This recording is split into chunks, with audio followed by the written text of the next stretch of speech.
Confesión Bautista de Fe de 1689.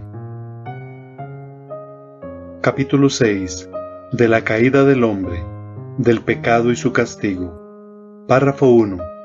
A pesar de que Dios creó al hombre recto y perfecto, y le dio una ley justa, que hubiera sido para vida si la hubiera guardado, y amenazó con la muerte su transgresión, el hombre no la honró por mucho tiempo, usando Satanás la sutileza de la serpiente para subyugar a Eva, y luego, a través de ella, seduciendo a Adán, quien sin ninguna coacción, deliberadamente transgredió la ley bajo la cual habían sido creados, y también el mandato que les había sido dado, al comer del fruto prohibido, lo cual agradó a Dios permitir conforme a su sabio y santo consejo, habiéndolo ordenado con el propósito de que fuera para su propia gloria.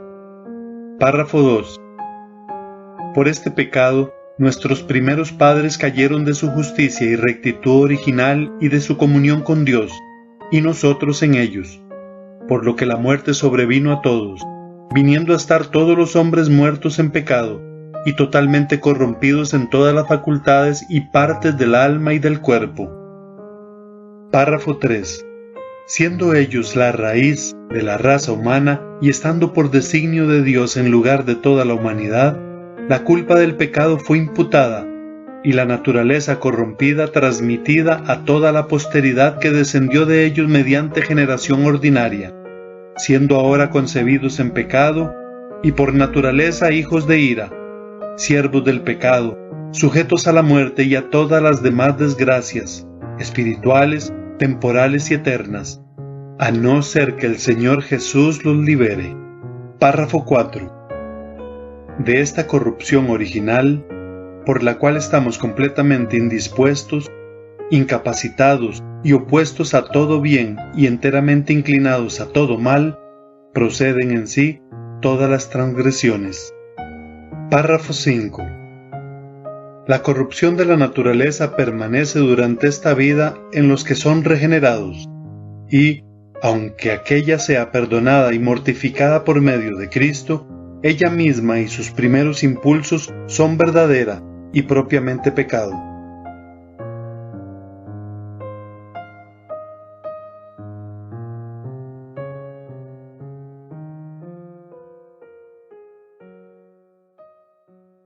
Vamos a culminar, a terminar este capítulo de la Confesión de Fe que ha tratado acerca de la caída del hombre, del pecado y su castigo.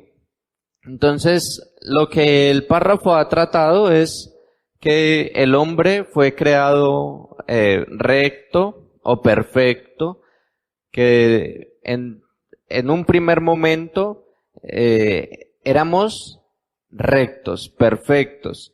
Sin embargo, a causa de la caída de Adán, bueno, pues el hombre cayó de ese estado original en el que Dios lo creó, ¿cierto? Y cuando cayó Adán, es lo que nos ha enseñado los párrafos y lo que nos enseña la Escritura, cuando Adán cayó, pues nosotros, Dios nos consideró como que caímos cuando Adán cayó.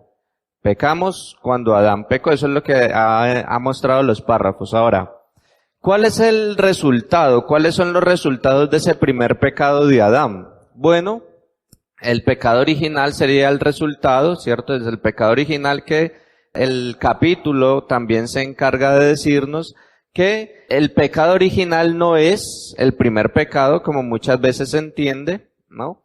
El pecado original son los resultados. ¿Cuáles son los resultados? Culpa y corrupción. Culpa, vimos, lo trató uno de los párrafos, que la culpa es por imputación.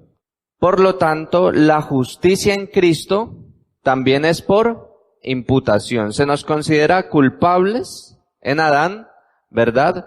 Y se nos considera justos en Cristo, a los que depositan fe y vienen a arrepentimiento a Cristo.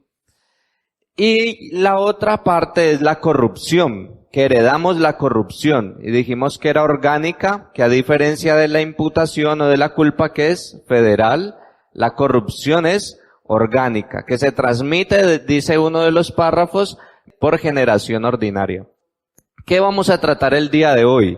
Ya vimos esa parte en los párrafos 3 y 4, estuvimos viendo un poco acerca de la parte de la corrupción que a causa de esta corrupción original, empieza diciendo el párrafo 3, ¿verdad? A causa de esta corrupción original, nosotros estamos completamente inclinados hacia todo mal y también completamente indispuestos hacia todo bien espiritual.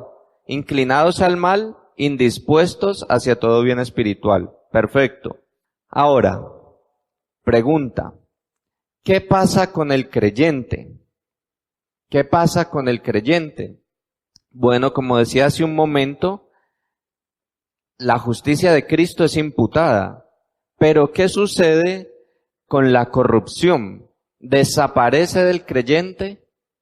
¿Qué pasa con ella? ¿Sigue el creyente inclinado hacia el mal? Pues de eso va a tratar el párrafo. Entonces vamos a ver el párrafo 5, que es el pecado permanente, el pecado en los regenerados. Entonces dice el párrafo 5, dice así: la corrupción de la naturaleza permanece durante esta vida en los que son regenerados, y aunque aquella sea perdonada y mortificada por medio de Cristo, ella misma y sus primeros impulsos son verdadera y propiamente pecado. Al ser la culpa por imputación, nosotros ya no somos culpables. Ahora, ¿somos corruptos? Bueno, la cuestión es esta: si sigue habiendo una naturaleza pecaminosa en nosotros, ella no ha desaparecido, no ha sido quitada. Ahora bien, hay una gran diferencia, y es que los creyentes gozan de la habitación del Espíritu Santo. Por lo tanto, esa naturaleza corrupta que los inclina al mal, ahora el Espíritu Santo inclina al creyente hacia el Señor Jesucristo. Y ya no reina la naturaleza pecaminosa, pero ella no ha desaparecido. Ahora, ¿por qué es importante esto? Pues nosotros ya vamos a ver y vamos a utilizar la primera carta de Juan. Es bien importante porque ese era el problema que enfrentaba el apóstol Juan en su tiempo. Personas que se decían creyentes e incluso maestros que decían que ya no había en ellos pecado, que ya no había en ellos pecado. Bueno, la Biblia lo desmiente. Lo primero entonces que nosotros vamos a ver y nos vamos a preguntar es: ¿por qué es importante enfatizar que el pecado permanece en el creyente y que sus acciones que no se ajustan a la voluntad de Dios son verdaderamente pecado?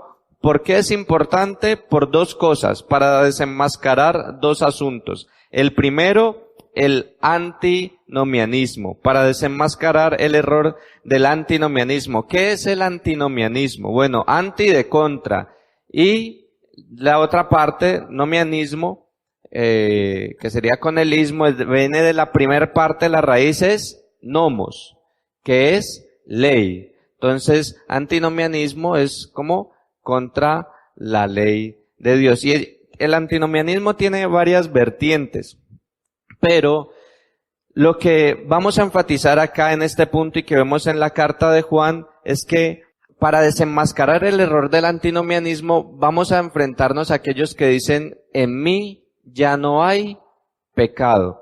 Ahora, fíjese esto, que hay unos textos bíblicos, por ejemplo, como Romanos capítulo 7, versículo 17 y Romanos capítulo 7, versículo 20, mira lo que dice. Dice: de manera que ya no soy yo quien hace aquello, sino el pecado que mora en mí. El versículo 20. Y si hago lo que no quiero, ya no lo hago yo, sino el pecado que mora en mí. Tomar estos pasajes es no, estos pasajes no sustentan el hecho de que no haya pecado, porque de hecho es lo que el mismo Pablo dice, el pecado que mora en mí. Es decir, que la Escritura y el mismo Pablo reconoce como creyente que tiene el Espíritu Santo, que el pecado aún moraba en él, que el pecado aún moraba en él. Pero ellos dicen, tomando la primera parte, ya no soy yo quien hace aquello. Si hago lo que no quiero, ya no lo hago yo. Como intentar quitar la responsabilidad. Entonces, por ejemplo, ¿qué pasaba con lo que se conoce como el gnosticismo incipiente al que se enfrentaba Juan? Pues ellos decían, influenciados obviamente por el pensamiento platónico, donde lo material era lo malo y lo espiritual lo bueno, pues ellos decían, pues ya lo que suceda con mi carne, eso no importa, eso es aparte nuestro. ¿Por qué? Porque hay un conocimiento especial que nosotros tenemos y lo que importa es lo espiritual. Lo que hagamos con nuestra carne, no importa. No importa. Y aquí es donde está el antinomianismo. ¿Por qué? Porque ellos decían, lo que yo haga con mi cuerpo, ya eso no me afecta en absolutamente nada. La ley ya no tiene que restringirme nada. ¿Por qué? Porque eso lo hago con mi cuerpo. Entonces simplemente yo puedo quebrantar la ley de Dios, eso ya no tiene nada que ver conmigo, eso es mi cuerpo, ya no soy yo, y el cuerpo, como es despreciado, ya no importa lo que se haga con él. Ahora, ¿uno dónde ve eso al día de hoy? ¿Dónde ve uno antinomianismo? Pues en los de Creciendo en Gracia. ¿Ellos qué dicen? Incluso se atreven a tatuarse el 666, porque ya lo que pase acá, no importa. Ya estamos en Cristo, dicen. Ya estamos en Cristo. Y la ley, no. Ya no estamos bajo la ley, sino bajo la gracia. Y obviamente interpretando bajo la ley, ¿como qué? Como que ya la ley no tiene nada que ver con nosotros. Bueno, eso es una mentira y un grave error. Porque la ley sí tiene mucho que ver con nosotros. La ley no es algo del pasado. La ley moral de Dios permanecerá eternamente porque la ley moral de Dios es precisamente una descripción. La ley, los 10 mandamientos son una descripción del carácter de Dios. Por lo tanto, que ya no estemos bajo la ley significa que ya la ley no nos acusa a nosotros. No nos acusa. Sin embargo, la ley la utiliza el Señor mismo, el Espíritu Santo de Dios, para hacernos más como Cristo. Entonces, sí, mis hermanos, ¿qué intenta hacer el párrafo? Mostrar que la naturaleza corrupta permanece todavía en nosotros y que hay inclinación hacia el mal. Entonces, los antinomianos o los del gnosticismo incipiente de la época del apóstol Juan malinterpretaban ¿qué? La doctrina de la justificación. Ahora, la justificación ¿hacia dónde apunta? Hacia la culpa, hacia la imputación. ¿Tiene que ver algo con la corrupción? No. Para la corrupción hay otra solución. Entonces, niegan que los cristianos pequen o que permanezca en ellos una naturaleza pecaminosa porque ellos dicen, ya somos justos. Ahora, ese justos no se puede entender como que se ha quitado la corrupción de nosotros. Ese justos hay que entenderlo en el sentido de que se nos imputa la justicia de Cristo. Sin embargo, esa es solamente una parte del pecado original. La corrupción se tratará de una manera diferente. Fíjense que, por ejemplo, el mismo apóstol Pablo, en el capítulo 7, ¿cómo termina él? Él no se termina excusando. El apóstol Pablo termina dando un grito desesperado de miserable de mí. ¿Quién me librará de este cuerpo de muerte? Y entonces inmediatamente el apóstol Pablo da un agradecimiento al Señor Jesucristo. Agradecimiento al Señor Jesucristo. ¿Por qué? Fíjense que lo que le pasa al apóstol Pablo ahí es la experiencia nuestra, cuando nosotros vemos que hay corrupción en nosotros y decimos, pero ¿por qué yo otra vez en esto? ¿Por qué una vez más peco de esta manera? Y aborrecemos eso. Inmediatamente, y viene la acusación, ¿y nosotros a dónde acudimos? Gracias al Señor por Jesucristo, porque ahora soy justo, y eso no significa que no haya corrupción. Bien, ¿cuál es el otro error que se combate o que va a combatir el párrafo? Bueno, desenmascara el error del perfeccionismo. Desenmascara el error del perfeccionismo. Sin lugar a dudas, la norma cristiana es la perfección. Ahora, ¿esta perfección qué es? Esta perfección es ser como Cristo. Sin lugar a dudas, hacia allá apuntamos y con toda seguridad, cuando veamos al Señor Jesucristo, seremos tal como Él es. Sin lugar a dudas, para allá vamos. Para eso Dios nos redimió, para finalmente que seamos a la imagen del Señor Jesucristo. Durante esta vida no lo vamos a poder alcanzar, lo cual significa que si no somos como Cristo, significa que es porque hay todavía corrupción en nosotros, que hay corrupción. Ahora bien, esa es la norma, hacia allá apuntamos, hacia la perfección, y hacia eso debemos movernos, y de hecho es la ley de Dios, la ley moral de Dios, la que nos guía durante esta vida hacia ese punto. Debe haber un esfuerzo constante en nosotros.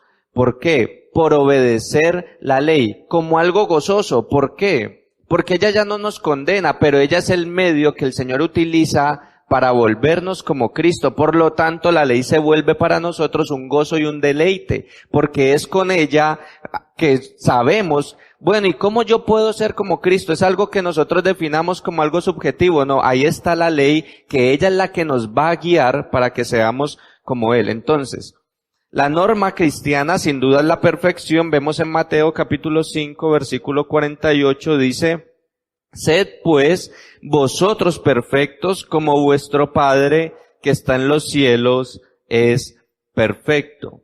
Sin embargo, durante esta vida, si bien esa es la meta y allá llegaremos en la glorificación, sin lugar a dudas, mis hermanos, en esta vida no lo vamos a alcanzar. Dice la primera carta de Pedro, sino como aquel que os llamó es santo, sed también vosotros santos en toda vuestra manera de vivir, porque escrito está, sed santos porque yo soy santo. Sí, esa es nuestra meta. Hacia allá apuntamos, pero durante esta vida no vamos a ser perfectos. No vamos a ser perfectos. Vamos a tener pecado. Y digamos que esta era también de una u otra manera el error de los gnósticos, de ese gnosticismo incipiente, porque ellos decían, pues ya todo está solucionado, somos perfectos. Bueno, no. Y Juan por eso mismo se encarga de decir, y él mismo habla en plural, no, nosotros tenemos pecado. Y ya lo vamos a ver en la primera carta de Juan.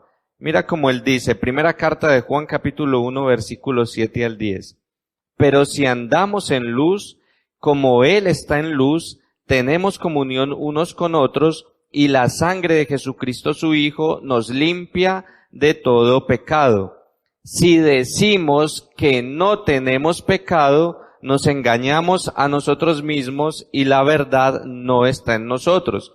Si confesamos nuestros pecados, Él es fiel y justo para perdonar nuestros pecados y limpiarnos de toda maldad. Si decimos que no hemos pecado, le hacemos a Él mentiroso y su palabra no está en nosotros. En otras palabras, el error del perfeccionismo lo que desenmascara también es la hipocresía. Desenmascara la hipocresía. Y esto sí que es bien importante entenderlo como cristianos que están que vivimos en comunidad con cristianos. ¿Por qué? Una de las quejas de muchos hermanos de muchas personas incluso que abandonan las iglesias, es que allá hay muchos hipócritas. Es que ese también es un pecador. Es que mira, me miró mal. Mira esto y lo otro. Mis hermanos. Y esas cosas como que a veces bajonean a algunos hermanos. Mira lo que pasa con este, mira lo que pasa con este otro. Pero es que ninguno de los que hay aquí, ninguno de los que estamos aquí somos perfectos. Somos pecadores redimidos que luchamos contra el pecado. Una marca del cristianismo auténtico es la confesión y limpieza continua del pecado.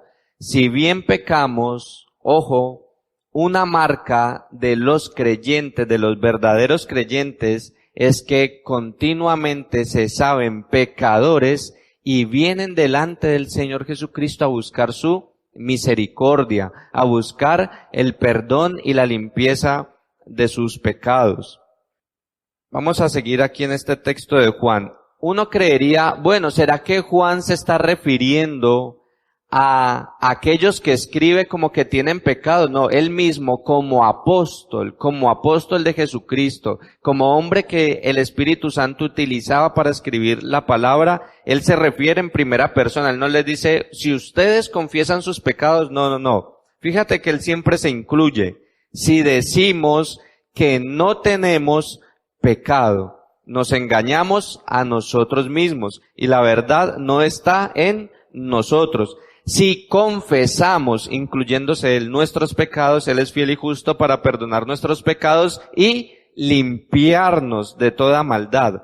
Siempre se incluye. Si decimos que no hemos pecado, le hacemos al mentiroso y su palabra no está en nosotros. Ahora, lo primero que él hace en el versículo 8, y él apunta a refutar a aquellos que decían que no tenían una naturaleza pecaminosa, porque dice, cuando él dice, si no tenemos pecado, ese si no tenemos pecado es precisamente hablando del pecado que mora en el creyente, es decir, esa naturaleza corrupta. Número 1, entonces, Juan refuta la pretensión de estar sin una naturaleza pecaminosa.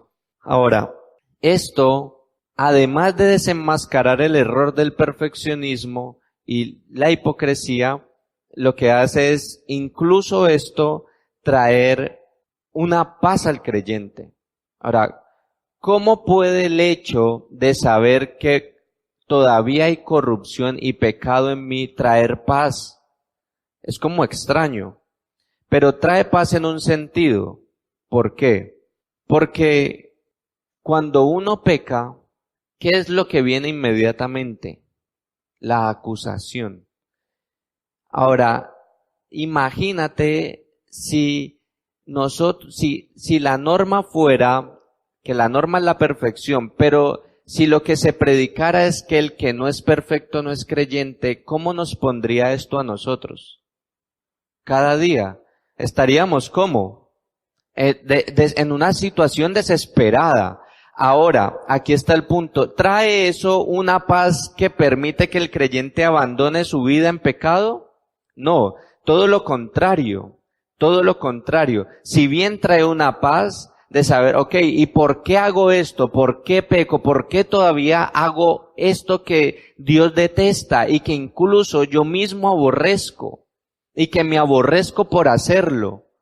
Bueno, porque esa naturaleza corrupta que heredamos de Adán, que fue transmitida mediante generación ordinaria, no se nos ha quitado. Es por eso que todavía nos inclinamos al mal. Ahora bien, ya esa naturaleza pecaminosa, y esto hay que decirlo para aclarar, no es la que reina ni es la que tiene las riendas de nuestra vida. Contra ella luchamos y aunque en ocasiones fallamos, lo que vemos es que una progresión. A veces la lucha es ardua y lentamente se van ganando las batallas, a veces muy lentamente, pero vemos que un progreso, porque esa naturaleza corrupta ya no es la que reina en nosotros. Ahora bien, ¿qué es lo otro que refuta Juan? Es la pretensión de no cometer acciones pecaminosas. Sí, mis hermanos, precisamente cometemos acciones pecaminosas porque todavía tenemos una naturaleza corrupta.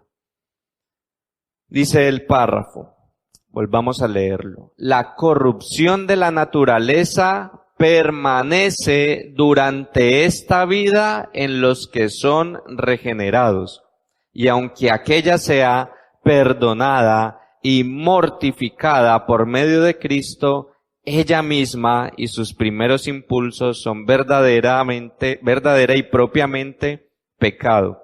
Hay una frase que resume bien esto que hemos dicho y que dice el párrafo. Dice así: la evidencia que uno sea un ser regenerado no es la vana ilusión que uno sea libre de toda corrupción y todo pecado, sino más bien la existencia de un reconocimiento adecuado del perdón de Cristo y de la obra del Espíritu, capacitándolo para procurar con todo fervor el morir hacia el pecado y el vivir a la justicia.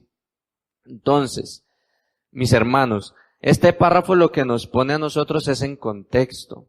Desenmascara, por un lado, el perfeccionismo y por otro lado, desenmascara el antinomianismo. Mis hermanos, con lo del antinomianismo quiero ser insistente. La ley de Dios es buena, es perfecta. Ya ella no nos condena, no puede, porque ya somos justificados, ya no hay quien nos condene, estamos en Cristo. Pero es la ley la que el Señor utiliza para hacernos como Cristo. Esa es la norma de vida, y el Espíritu Santo hace precisamente que nosotros procuremos obedecer la ley y mortificar el pecado que todavía permanece en nosotros.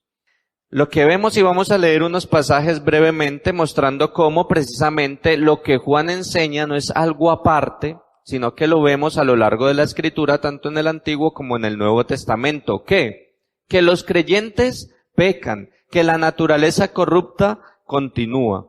Por ejemplo, cuando Salomón iba a dedicar el templo, él precisamente le está diciendo al Señor, bueno, y si, digamos, si tu pueblo peca y se lo llevan cautivo y todo esto, hablando del pueblo del Señor, dice, si pecaren contra ti, hablando del pueblo, porque no hay hombre que no peque. Y ese hombre que no peque, ¿a qué se está refiriendo Salomón? Pues a los hombres que habían dentro del pueblo de Dios, que obviamente habían creyentes, que dentro de este pueblo habían no creyentes, pero habían otros que sí eran creyentes. Si pecaren contra ti, porque no hay hombre que no peque, no hay hombre que no peque. Jehová, si mirares a los pecados, ¿quién, oh Señor, podrá mantenerse? Y este es un salmo, una oración de un creyente, incluso que es inspirado por Dios, que es utilizado por Dios para escribir una porción de la Escritura, y él dice, hablando de él, si mirares a los pecados, ¿quién, oh Señor, podrá mantenerse? Porque él mismo sabía que era un pecador, incluso como creyente. Y no entres en juicio con tu siervo, Salmo 143:2. Porque no se justificará delante de ti ningún ser humano. ¿Por qué no se puede justificar delante de Dios ningún ser humano? Porque todos son pecadores. Proverbios. ¿Quién podrá decir, yo he limpiado mi corazón, limpio estoy de mi pecado? La respuesta es, nadie. Eclesiastés. Ciertamente no hay hombre justo en la tierra, que haga el bien y nunca peque. Romanos no lo vamos a leer, pero es lo que hemos venido diciendo, es la lucha de Pablo, del mismo apóstol Pablo, pues está en Romanos 7, 14, 25, que culmina con el miserable de mí. Y Santiago 3:2 dice, porque todos, nuevamente, y Santiago se incluye, todos ofendemos muchas veces. Todos ofendemos muchas veces. ¿Por qué todos ofendemos muchas veces? Porque hay una corrupción en nosotros, hay pecado en nosotros. Si alguno no ofende en palabra, este es varón perfecto, capaz también de refrenar todo el cuerpo. En el hombre no nacido de nuevo, es decir, en los no regenerados, lo que reina es esa corrupción. ¿Por qué? Porque está el hombre con todo su pecado, no es habitado por el Espíritu Santo. Por lo tanto, ¿qué es lo que guía al hombre? Pues su naturaleza, y su naturaleza ¿cómo está? Corrupta, está corrompida. Pero al creyente, quien le domina es el Espíritu de Dios. El Espíritu Santo domina y mortifica la naturaleza pecaminosa. Esta es la lucha que describe el apóstol Pablo en la carta a los Gálatas, capítulo 5, versículo 16 al 17. Digo pues, andad en el Espíritu y no satisfagáis los deseos de la carne, es decir, los deseos de esa naturaleza corrupta. Ahora mira, Pablo está escribiendo a los creyentes y él que les dice, no satisfagan los deseos de la naturaleza caída. Hombre, ¿dónde están estos deseos? ¿Por fuera de ellos? Él se está dirigiendo a creyentes que tienen ¿qué? Pablo da por hecho que ellos tienen ¿qué? Deseos corruptos, que ellos tienen deseos corruptos. Porque el deseo de la carne es contra el espíritu y el del espíritu es contra la carne y estos se oponen entre sí para que no hagáis lo que quisierais. ¿Por qué es el mandamiento andar en el espíritu y no satisfacer los deseos de la carne? Porque por un lado está el Espíritu Santo que nos inclina y nos guía a la obediencia a Dios y por otro lado está la naturaleza corrupta. Ahora, eso en los regenerados. En los no regenerados, sin el Espíritu Santo, siempre inclinación hacia el mal. En los regenerados, ahora ya somos capacitados por Dios, por su Santo Espíritu. Entonces, ¿podemos vivir como queramos? No. ¿Por qué? Porque los que tenemos el Espíritu Santo no podemos hacerlo ya. Por más que queramos, ya no podemos. Ya tenemos nuevos deseos. Vemos, sí, que hay pecado en nosotros, fallamos, sí, pero ya nos vemos completamente en otra situación. Que el Señor nos ayude, que el Señor nos ayude.